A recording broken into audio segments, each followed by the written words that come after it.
सुप्रभात, good morning. सीधा सौदा के आज के इस मंगलवार के एडिशन में आप सबका स्वागत है। आइडिया है कि मैं और वीरू मिलकर आपके साथ 20 स्टॉक्स की चर्चा करें जो कोई ना कोई रीजन से रडार पे रहेगा, पर ट्रेडिंग इन्वेस्टमेंट के लिए हमेशा अपने फाइनेंशियल एडवाइजर से कंसल्ट करिएगा, अपने ब्रोकर से कंसल्ट करिएगा।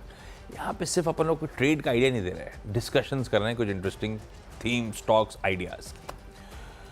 Mood Veeru, good morning. Mood ठीक ठाक दिख रहा है। 50.1 ऊपर खुलने की हम तैयारी कर रहे हैं। 6 दिन ऑन द ट्रॉट, भारतीय बाजार बढ़त पे कामकाज करते हुए, अच्छी खासी बढ़त पे कामकाज करते हुए। आज ग्लोबल हैंडओवर ठीक है क्योंकि यूएस के मार्केट्स अच्छा मूड दिखा रहे हैं। ट्रंप, उम्मीदें जागी हैं कि 2 तारीख को रेसिप्रोकल टैरिफ के जब डेडलाइन दिन आने वाला है, उससे पहले ट्रंप साहब थोड़े से नरम पड़ रहे हैं। ट्रंप साहब का मूड वैसे ऐसे फ्लक्चुएट करता है, तो अभी तो जैसा मूड है वैसा रिफ्लेक्शन है, भाव का मूड ठीक ही दिख रहा है। वीरू, ऐसे में कैसे टीम बनाई, कौन से 2 शुरुआती खिलाड़ी आपके? आशीष, मैं थोड़ा सा आज ना डिफेंसिव्स की तरफ गया, थोड़ा कुछ एफएमसीजी को पिक किया, थोड़े फार्मा को, थोड़ा सा ना वर्टिकल राइज के बाद बैंक्स को मैं थोड़ा सा अवॉइड किया है आज। मेरे को लगता है आशीष, क्रक्स जानते हैं क्या है? आज है निफ्टी आईटी। निफ्टी आईटी अगर ये 37,500 37,600 का जोन बाइसेक्ट कर गया तो यकीन मानिए निफ्टी आईटी 20 डिमा पार करेगा 11 फरवरी के बाद। तो एज अ ट्रेडर एक तो वहाँ नज़र रखेगा। हालांकि मैंने इस तबके को भी हाथ नहीं लगाया है। और आशीष, जो पोजिशनली लॉन्ग है उसको कोई दिक्कत नहीं है, बट दिक्कत है इंट्राडे ट्रेडर्स की। तो एक रीजनेबल स्टॉप लॉस लगाइए और मोमेंटम को चेस करिए। जहाँ तक इंडेक्स का सवाल है, आज का थ्रेशोल्ड पॉइंट है 23,709, उसके ऊपर 23,800 की ट्रैजेक्टरी खुली हुई है। मैंने क्या पिक किया है? मैं थोड़ा सा देखिए आज डिफेंसिव्स की तरफ गया, क्योंकि एक वर्टिकल राइज के बाद जो आदमी दिन की रीडिंग करेगा आज डे की, उसको थोड़ा सा रिस्क रिवॉर्ड रेशियो बेटर रखना पड़ेगा। मेरा पहला, अगर आप देखें, आकलन है आज दिवीज लैब। फार्मा स्पेस से एक अच्छे कंसोलिडेशन के बाद इसने फाइनली सारे क्लस्टर्स को पार किया। आशीष, कल की कैंडल शुरुआत हुई थी लास्ट ड्यू एवरेज 100 डेमा से, 50 डेमा से माफ कीजिएगा, और उसके बाद डे हाई पे क्लोज हुआ। शॉर्ट कवरिंग अच्छी थी। एक टिपिकल राउंडिंग बॉटम का जो नेकलाइन ब्रीच है वो 5910 के ऊपर ही है, तो नजर रखिएगा दिवीज लैब पर। पोजीशनिंग अच्छी है। जो एक रेजिस्टेंस अभी फिलहाल पड़ेगा वो पड़ेगा 6010 के आसपास। और दूसरा है आईटीसी। आशीष, मैं आईटीसी को लोअर ट्रैजेक्टरीज में टाइम स्पेंड किया इसने, और एक अच्छा बेस क्रिएट किया। 20 डिमा की कल ऊपर क्लोज दिया। अब याद रखिएगा, अगर आईटीसी 413 के जोन के ऊपर निकले देन चांसेस है कि आईटीसी एक 422.20 का अटेम्प्ट ले।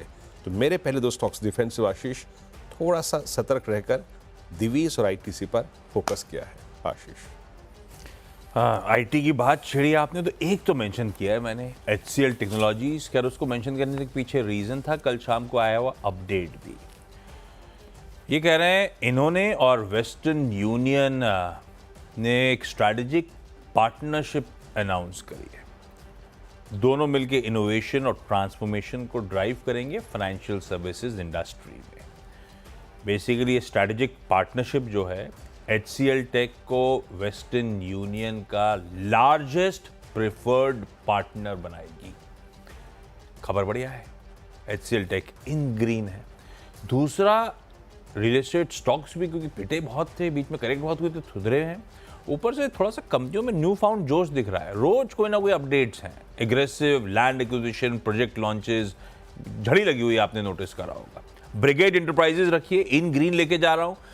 4.4 एकड़ जमीन इन्होंने भी ईस्ट बंगलुरु में एक रेजिडेंशियल प्रोजेक्ट में के लिए एक्वायर करी है। कह रहे हैं ऑलमोस्ट 950 करोड़ रुपए के आसपास की ग्रॉस डेवलपमेंट वैल्यू होगी उस जमीन की जिसको इन्होंने एक्वायर करा है। ग्रीन रखा है इस काउंटर को भी, तो दोनों एचसीएल टेक और ब्रिगेड वीरू ग्रीन है।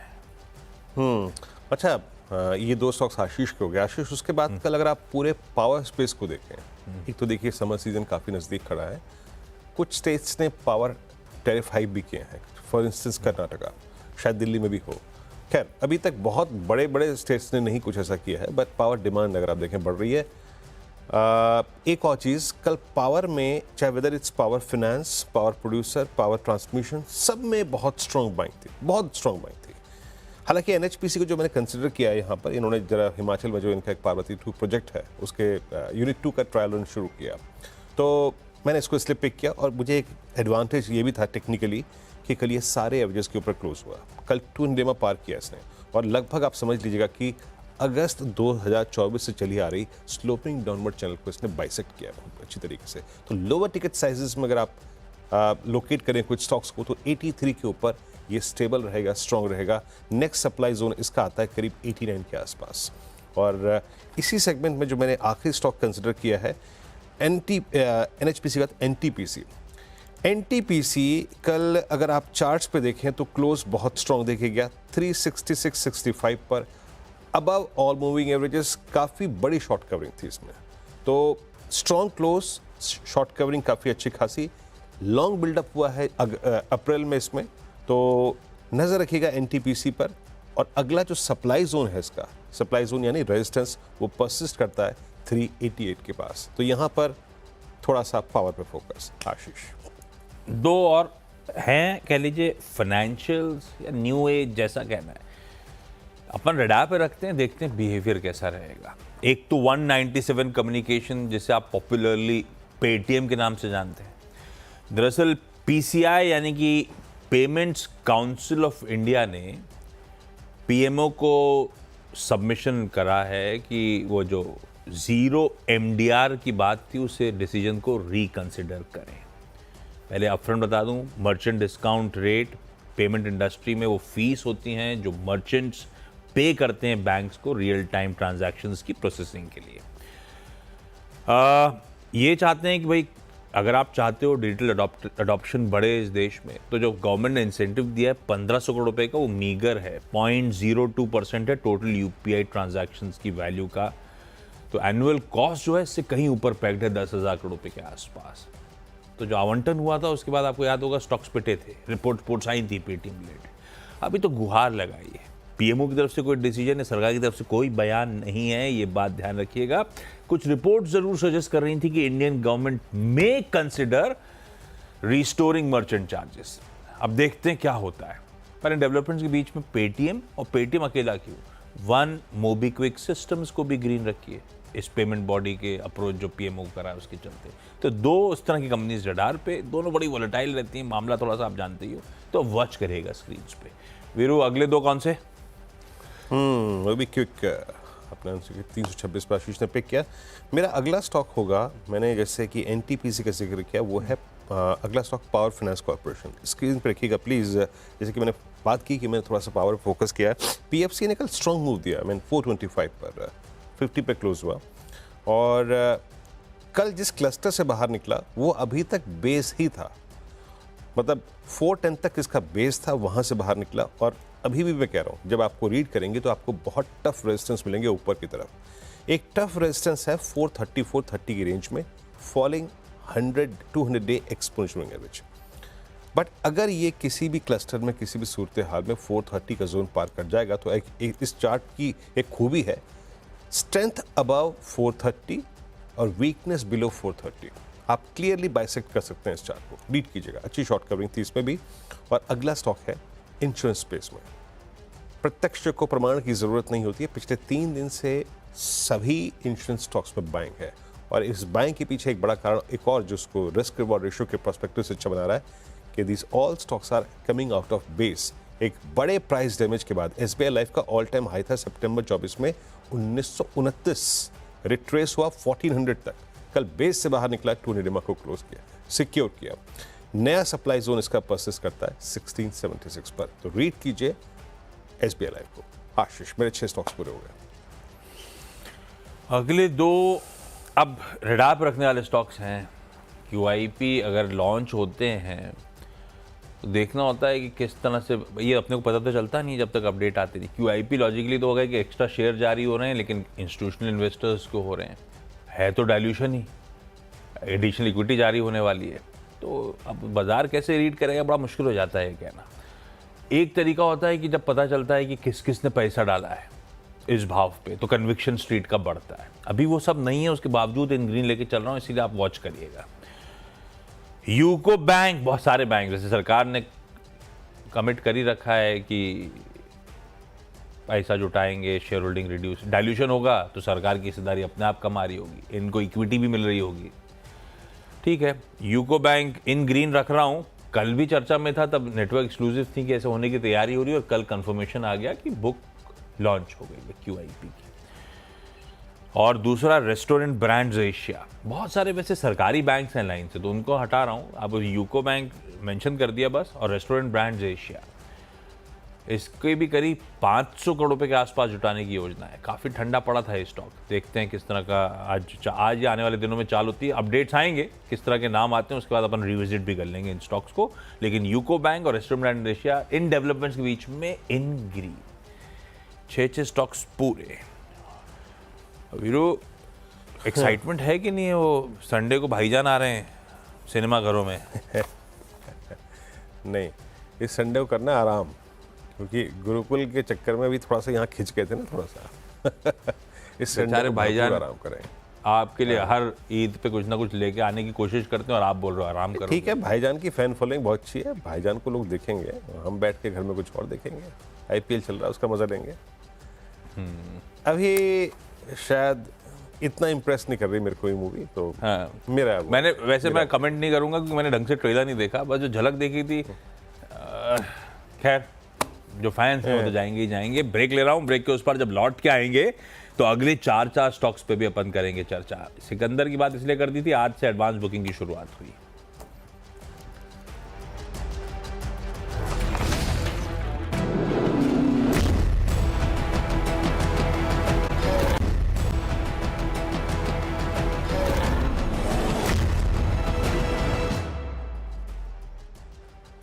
स्वागत है कार्यक्रम में आपका एक बार फिर से। पहले के अंश में मैंने कुछ फार्मा स्टॉक्स, डिफेंसिव्स में FMCG और पावर पे फोकस किया। टोरेंट पावर एक स्टॉक और दिखाइए, ये कोर डेरिवेटिव स्टैट्स पे और सारे एवरेजेस के ऊपर क्लोज होता हुआ अच्छा मोमेंटम था, अच्छी शॉर्ट कवरिंग थी, फ्रेश बाइंग नज़र आ रही है थोड़ा सा आपके अप्रैल में। और एक और चीज़, ये स्लोपिंग नॉर्मल चैनल जो 25 अक्टूबर से चली आ रही थी वो बाइसेक्ट हुई है। और याद रखिएगा इसकी स्ट्रेंथ का पैमाना क्या है। अगर ये स्पॉट में 1490 1500 के ऊपर सस्टेन कर रहा है तो स्ट्रेंथ परसिस्ट कर रही है, और जब तक स्ट्रेंथ है देन टिल द टाइम जो क्लस्टर इस पे खुला हुआ नजर आ रहा है वो है 1610 1648, जो कि हमारे दिसंबर महीने के स्विंग हाइस भी है। तो टोरेंट पावर की थोड़ी सी रीडिंग कीजिएगा। और क्योंकि आज सुबह से आपने देखा अभी एक बाय कॉल आई थी मारुति पर, प्रकाश सर की, ऑटो में लोअर लेवल्स पे थोड़े से बाइंग एफर्ट थे। मारुति वाकई कल चार्ट्स पे शेप पे अच्छा कर रहा था, तो लेकिन मैं मारुति पे नहीं गया, मैं गया अपोलो टायर्स पे। अपोलो टायर्स का ये मूव OEM से पहले शुरू हो गया था। ये अगर आप देखें तो कल 50 DMA के ऊपर क्लोज हुआ। जितनी फ्रंटलाइन कंपनियां उनसे पहले इस पे मूव शुरू हो गया था। अच्छी खासी शॉर्ट कवरिंग थी, 50 DMA के ऊपर क्लोज हुआ। और यहाँ पर ये, अगर आप याद रखिएगा, जो इसका इन्वर्टेड फ्लैग का ब्रेकडाउन हुआ था 23 जनवरी को, वो प्राइस था 440 to 440, यानी 440 अगर रीगेन करे तो 200 DMA के चांसेस बन जाएंगे, जो कि परसिस्ट करता है 465 पे। आशीष, मारुति की कॉल असल में गावा सर ने पिछले शो में, जिसको वीरू मेंशन करने, मॉर्निंग कॉल में दी थी। खैर, अगले स्टॉक्स में 2 खबरें और इंटरेस्टिंग लग रही थी। एक तो ये गुजरात वाली सरकारी कंपनी GNFC, आपको याद होगा इस कंपनी ने पिछले साल के सेकेंड हाफ में एक अनाउंसमेंट करा था कि हम थाइसन ग्रुप की पेरेंट कंपनी जो है उसके साथ कोलैबोरेट कर रहे हैं, वो हमें हमारा नया प्लांट बनाने के लिए नो हाउ और लाइसेंस देंगे। उसके बाद कल शाम को अपडेट आया है कि हमने थाइसन ग्रुप के साथ एक और करार करा है। 600 मिलियन टन्स पर डे, यानी कह लीजिए 60 करोड़ टन्स पर डे का नाइट्रिक एसिड थर्ड प्लांट के लिए ये थाइसन ग्रुप अब GNFC को प्रोवाइड भी करेगी। तो शायद प्लांट खड़ा हो रहा है, रॉ मटेरियल इन प्लेस है, GNFC पिटा हुआ स्टॉक है, इन ग्रीन लेके चलता हूं इस काउंटर को। केमिकल्स के लिए बीच का फेस थोड़ा सा भी गड़बड़ाया हुआ था, हम सब जानते हैं। टाटा कंज्यूमर, वो जो बहुचर्चित इसके MD और CEO साहब हैं सुनील डिसूजा, अगर आप लोगों ने, वैसे उनकी रीअपॉइंटमेंट की मंजूरी आ गई है शेयर होल्डर्स की तरफ से। अगले 5 साल के लिए डिसूजा साहब कहीं नहीं जा रहे, इसी कंपनी की कमान संभाले रहेंगे। और क्या उत्साह था ये गुरुकुल में। हम लोग अगर जो जुड़े होंगे गुरुकुल के CMD सेवास के, उसमें आमतौर पर नए बढ़िया मैनेजमेंट आने से कैसे स्टॉक कैसे क्या क्या आपको मेट्रिक्स नजर रखनी है उस पर इसका एग्जाम्पल आता है कि डिसूजा साहब जब से जुड़े थे वीरू टाटा कंज्यूमर क्या मूव दिखाना शुरू करा था और वाकई धंधे की तस्वीर भी बदल दी। तो कितना इंपॉर्टेंट होता है एक बढ़िया मैनेजमेंट भी, प्रमोटर की पेडिग्री भी, वो सब कुछ डिस्कशन में आया था। तो ऐसी वो तो खैर याद आया मुझे गुरुकुल की वो class. Tata consumer products in green रखिए, तो जीएनएफसी और Tata consumer in green. Veeru अगले दो कौन से? अगले दो लास्ट, और यहाँ पे मैं गया एक बिल्कुल डिफरेंट थीम में, और Okay. मैंने अपनी टीम को डिस्ट्रीब्यूट किया आज। मैं गया एवेन्यू सुपरमार्ट पे। आशीष, किसी भी स्टॉक का किसी एवरेज के साथ थर्ड जो अटेम्प्ट होता है ना, वो क्रिटिकल होता है, डिसाइसिव होता है। एवेन्यू सुपरमार्ट ने एक अटेम्प्ट लिया 7 जनवरी को टू क्रॉस 100 EMA, नहीं क्रॉस हो पाया। एक अटेम्प्ट लिया 3 फरवरी को, सक्सीड नहीं हो पाया। और अब ये थर्ड अटेम्प्ट है जब ये 3 दिन से 100 EMA के ऊपर क्लोज हो रहा है, मोमेंटम भी परसिस्ट कर रहा है। चार्टिकली लग रहा है कि अगर ये 3900 के ऊपर सस्टेन कर गया तो आशीष ये एक अटेम्प्ट लेगा अपने एक गैप जोन को टेस्ट करने का, जो कि परसिस्ट करता है 40 to 50 पे। तो याद रखिएगा 3880 3870 के ऊपर अगर एवेन्यू सुपरमार्ट सस्टेन कर रहा है तो एक बड़ा चैनल इस स्टॉक के लिए खुला हुआ है। फिर कह रहा हूँ रीडिंग करिएगा इसकी। और लास्ट है एक्सिस बैंक। कोटक काफ़ी चला, HDFC बैंक काफ़ी चला, कल SBI भी चल गया, बट मुझे जहाँ पर रिस्क रिवॉर्ड रेशो बेटर लग रहा था, क्योंकि बैंक्स मोमेंटम में इस वक्त एक्सिस बैंक जिसने कल 200 EMA क्रॉस किया, याद रखिएगा 1080 को होल्ड करना ज़रूरी है, और अगर 1100 का क्लस्टर पार कर रहा है तो एक्सिस बैंक अपने एक स्ट्रॉन्ग जोन में जाएगा, और इन दैट केस 1151 की ट्रेजेक्टरी एक्सिस बैंक के लिए खुल जाएगी। आशीष 10 की टीम पूरी। ओके, अब मेरे 10 की बारी, मतलब आखिरी के 2 की बारी। 2 वो मेंशन कर रहा हूं जिनके लॉक इन खुल रहे हैं। गुरुकुल की आईपीओ की मास्टर क्लास जिन्होंने अटेंड करी हो, सबको समझ में आ जाएगा लॉक इन क्या है। दरअसल बाकी सारों के लिए जो आईपीओ में इन्वेस्ट करते हैं वो तो बाजार में लिस्टिंग होते से माल बेच सकते हैं। हम, आप, HNIs, QIB प्लेयर्स। जो नहीं बेच सकते वो कौन होते हैं? Anchor investors. उनके लिए अलग अलग लॉक इन डिफाइंड होते हैं। तो अब क्या है, वो लिस्टिंग के बाद से 3 महीने 6 महीने के कैलकुलेशन बैठा के रखने पड़ते हैं अपने को, क्योंकि लॉक इन खुलना मतलब नॉट नेसेसरली वो शेयर बिकने आ रहे होंगे, पर लॉक इन खुलना मतलब वो लॉक्ड अप शेयर्स खुल चुके हैं, हो सकता है सप्लाई बाजार में आ जाए क्योंकि लोग इंतजार कर रहे हो सकता है माल बेचने के लिए। एनीवेज 2 के लॉक इन खुल रहे हैं। मैं लाल ही लेके चलूंगा क्योंकि एक सप्लाई ओवरहैंग बनता है, इसीलिए लाल है, पर कोई जरूरी नहीं है कि शायद इनमें माल बिकने आ रहा हो, या फिर हो सकता है माल बिकने आया तो उसको खड़ा अब्जॉर्ब करने वाला बड़ा प्लेयर सामने खड़ा हो। पर जाइगल प्रीपेड इसके लिए शायद थोड़ा सा दिक्कत वाला सेशन हो सकता है। इसका 6 महीने का लॉक इन जो था वो आज खत्म हो रहा है। सप्लाई ओवरहैंग तगड़ा रह सकता है क्योंकि लॉक्ड इन शेयर्स थे 2.44 करोड़ जो आज फ्री अप हो रहे हैं ट्रेडिंग के लिए, और स्टॉक की चाल दिक्कत में है। यहां पे जरा नजर रखिएगा। दूसरा जो है ट्रांसट्रेल राइटिंग, इसमें तो खैर रिसेंट ऑर्डर बैक करते रही है कंपनी, लेकिन ये भी ठंडा पड़ा है। इसका 3 महीने का लॉक इन खुल रहा है, उसका ओवर सप्लाई का ओवरहैंग इतना नहीं है। 28 लाख शेयर्स, लेकिन फिर भी कल 30 लाख शेयर्स की दिन भर की ट्रेडिंग थी। 28 लाख शेयर्स एडिशनल सप्लाई बाजार में खुली है, मतलब आ सकती है, इसलिए लाल लेके जा रहा हूं। तो ये दोनों काउंटर्स क्योंकि लॉक इन खत्म हो रहे हैं। ब्रेक का समय हो चुका है। ब्रेक के उस पार जब लौट के आएंगे तो हम दोनों की टीम्स का एक क्विक रैप अप।